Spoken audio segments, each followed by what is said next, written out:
Everyone has been looking at this Jaune Semblance theory completely wrong. One of the key pieces of evidence is this Facebook AMA where they say Jaune Semblance has already been shown. Now a lot of people connect this to the director's commentary for Forever Fall Part 2, where they talk about this moment and say that this is the quote-unquote first hints of a semblance. But given how they talk about aura and the shield just after, it just seems like that's all this is. Maybe a step towards getting a semblance, i.e. a hint. And I'm pretty sure this Facebook AMA wouldn't flat out just say that you've already seen it if it's just referring to just a hint. So that means he's already used his semblance and he just doesn't know it, right? Maybe it's something passive like crows? Or maybe that's what they want you to think. Because there's a totally different way to interpret this sentence that makes a whole lot more sense. Well, Ruby has her speed, you have your glyphs. My semblance is polarity.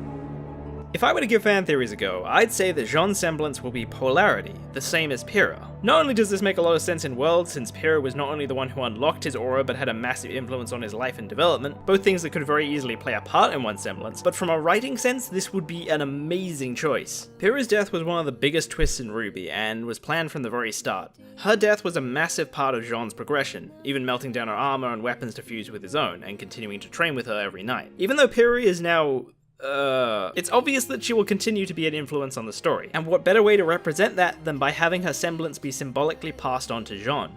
There's also just a lot of subtle hints to suggest this theory. Firstly, there's the fact that both use a sword and shield, which by RWBY standards is weird since all the other weapons are unique. I mean, even when they're not unique, they are. There's also the way they seem to juxtapose each other in some scenes, and the fact that they're the only characters in the main cast to incorporate armor into their designs, which is suspicious since it's metal and they also seem to match each other superficially. And then there's also the fact that Rooster Teeth are just so secretive about this in the first place. It just seems kinda strange unless there's some kind of writing trick to it, unless what his semblance is supposed to be surprising. But I think the strongest clue is that their whole character arc was about how they were total opposites of each other, and yet they fell in love.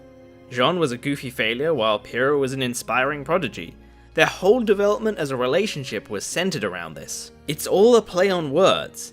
If opposites attract and Pyrrha is a magnet, then that means Jaune is the other.